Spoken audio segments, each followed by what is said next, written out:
The 2022 offseason was one of the craziest offseasons of all time. Tom Brady comes back to play for the Bucs, one of the shortest retirements in history. It's a true honor to be here and to be a Denver Bronco. The 2023 has to be one of the wildest off seasons we've ever seen for running backs in NFL history. Same page, I would expect a suspension for Alvin Kamara. And we have a huge update for you guys in regards to Alvin Kamara's fate for this season. Commissioner Roger Goodell on Friday suspending Kamara for 3 games. So before we get to the content, guys, I'm going crazy with Madden 24 giveaways. We're running giveaways on my X account, or formerly known as Twitter. The giveaway tweet is right on your screen. In addition to that, we're gonna be posting codes to Madden 24 on my Snapchat story, Flight Mike Snap, and on my Instagram story, which is at the Flight Mike. Now that we get all that out of the way, break!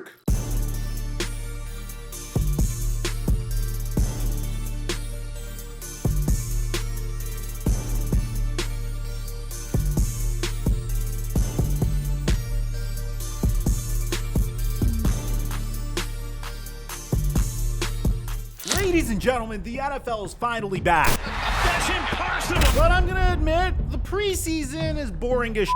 I mean, when the second stringers and third stringers come out, your boy does tend to fall asleep a little bit. But I found a way to make the preseason all the more interesting. Because, ladies and gentlemen, we are back! Posting prize picks on the days that there are significant preseason games, starting from the Hall of Fame game all the way to the Super Bowl. Your boy is going to be making picks on his Instagram story. The picks are free. All you have to do is follow me on Instagram to get them. And if you haven't signed up for prize picks, right now, when you use my promo code Mikerophone, you'll double your deposit up to $100. And thank you, Prize Picks, for the sponsorship. Mike check 1212. What's going on, everybody? The Alvin Kamara saga has been going on for about 2 years at this point, and it's one of the most interesting stories that we have ever covered to date. It all started in the 2022 Pro Bowl, where Alvin Kamara was arrested and released on a $5,000 bond after being charged with battery resulting in substantial bodily harm. At the time, there wasn't surveillance footage, but eventually we would get some pretty crazy surveillance footage. According to the original report, though, Kamara pushed the victim and another male in the group and punched the victim in the face and knocked him against the wall. Kamara then punched the victim several times. On top of it, you have Kamara on camera talking about the fact that he actually did what he's being accused of. There are 3 other individuals in the group as well, stomping on the victim's face, chest, and legs. The victim, who was knocked unconscious, had an orbital fracture to his right eye and other minor injuries. The fight was broken up by security officers. Kamara and his group were then escorted out. The incident occurred at 6:25 on Saturday, the eve of the Pro Bowl, at Dre's After Dark Club in the Cromwell Casino. The report was made on Saturday at a local hospital, which officers were dispatched to around 5:50 p.m. Pacific time. Kamara was arrested on Sunday at 3:30 p.m. Pacific time after the Pro Bowl, which he played in. The victim was only able to describe one of the 4 men in his interview. Kamara was identified by surveillance footage and an internet search comparing tattoos and photos to the man in the picture. Another man in the group was identified via his social media account that tagged Kamara in the photos of the group at Dre's that night. Kamara was interviewed by detectives inside Allegiant Stadium after the Pro Bowl. Kamara said that the victim called one of the members of his group ugly, and the victim said that "I'll whoop your ass too." Kamara told detectives he saw a fight break out next to him and saw the victim get punched, and punched him as well because he thought he was going away. Kamara said he did not know if he punched the victim while the victim was on the ground. The video kind of says otherwise. So this was the original report that we got, and as time went on, we would find more and more information, including how the victim's face would look. And eventually, this would result in a civil lawsuit getting filed against Alvin Kamara in October. This would be after Adam Schefter would report that Alvin Kamara wouldn't be in trouble for the 2022 season. So if we're talking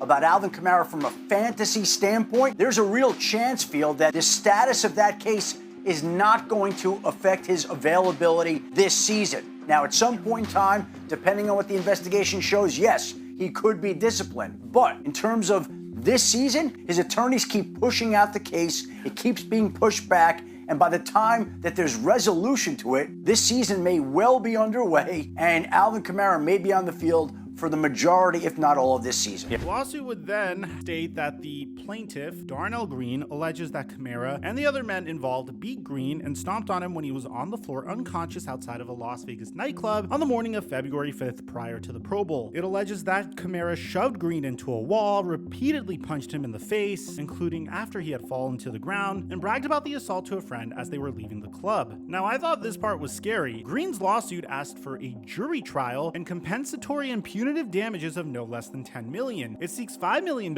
in actual damages for pecuniary losses, pain and suffering, disfigurement, mental anguish, and past, present, and future medical expenses, and $5 million in exemplary damages. And to be honest, I thought Green had a compelling case. You have footage of Alvin Kamara not only participating in the event, but admitting that he made contact with Green as he participated in the alleged event. And at the time, Kamara was facing a misdemeanor charge of conspiracy to commit battery and a felony charge of battery resulting in substantial bodily harm. Green would also accuse the NFL of not doing enough to punish Kamara, saying in the lawsuit, Kamara currently faces criminal charges for the occurrence described herein. However, these proceedings have seemingly been put on pause to allow Kamara to play an entire season for the Saints without being suspended. Furthermore, NFL Commissioner Roger Goodell has failed to fully investigate the incident at hand and is ostensibly waiting for the criminal proceedings to play out before issuing a suspension. It is highly suspected that Goodell has seen the violent security footage of the assault just as the plaintiff has, but is choosing not to take corrective action. Darnell Green refuses to allow the commissioner, the authorities, or Kamara himself to sweep this matter under the rug. Green's particular attorney in this instance is an attorney that we have been noticing a lot on this channel. It's Tony Busby. He has also taken the case of Deshaun Watson's accusers, and on the Flight Mike channel, if you remember the Josh Primo situation that we covered a year ago, he also represented therapists in the Josh Primo situation. So I guess way to create a niche for yourself, Tony Busby. Now, the most recent information we got on this situation was an update I brought you guys about a week ago, and this is what shocked me the most because I thought that Alvin Kamara was in huge trouble. I mean, the alleged assault took place on camera. You have a video of Alvin Kamara saying that he made contact, and then on July 11th, Alvin Kamara has agreed to plead guilty to a lesser misdemeanor charge for his alleged role in said altercation. The felony charge is going away. Now, the reason why I was so shocked about this was he pretty much agreed to plead no contest to a misdemeanor charge of breach of peace for the Las Vegas altercation. He will have to do community service and pay $100K to the victim for medical bills. Now, I'm shocked that this happened. I'm not necessarily one of those people that always comes out and says, you should have been punished more. But I did feel like Darnell Green had a very compelling case. So what happened in this instance? Well, Drew Davenport, an awesome lawyer that I follow on Twitter, or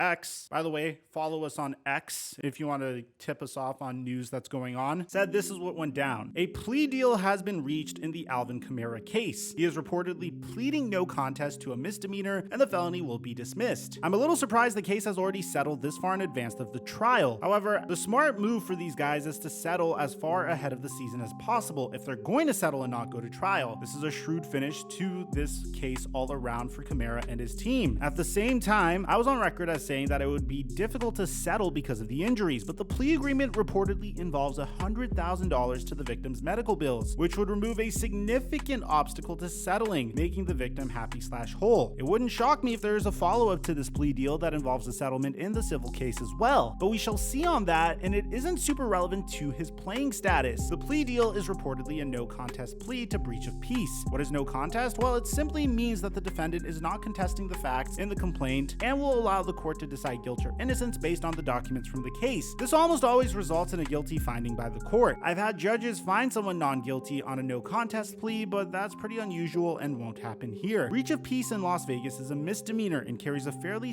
serious punishment of up to 6 months in jail. However, he's unlikely to see any jail time. The one thing I've maintained all along in this case is that it wasn't a case that should go to trial, and that if Kamara could get out of this with a misdemeanor, then he should/would jump at the opportunity. That's exactly what happened here, and his team did did a great job securing that plea bargain. I checked the docket just now to see that a written plea has already been entered, so it appears that this is not a possibility, that it has already happened. There is no access to the document online. Now, as to a possible punishment from the NFL, just keep a few things in mind. The NFL doesn't need criminal charges to suspend. The personal conduct policy starts at 6 games for felonious assaultive behavior, and pleading to a misdemeanor means there is no mandatory NFL punishment. Bear in mind, there's still evidence of him participating in a brutal altercation that has left someone with some gnarly injuries. On top of that, he is still pleading guilty to having a role in what had happened, only he's kind of doing it in a way that isn't necessarily branded as pleading guilty. You don't necessarily see headlines saying Alvin Kamara pled guilty in this situation. It's just a way to say that he is guilty without actually saying it. Drew Davenport's personal prediction was 4 to 6 games, or 4 games in this particular instance, and this brings us to where we are now. Alvin Kamara met with Roger Goodell about this situation, and we found out that a suspension is likely, according to Ian Rappaport. Watch. Same page. I would expect a suspension for Alvin Kamara, but something that he can talk to with Goodell to make him at least have some understanding behind it. Why did Alvin Kamara do what he appears to have done? The Saints' perspective, they have been preparing for this, finished and finalized this season.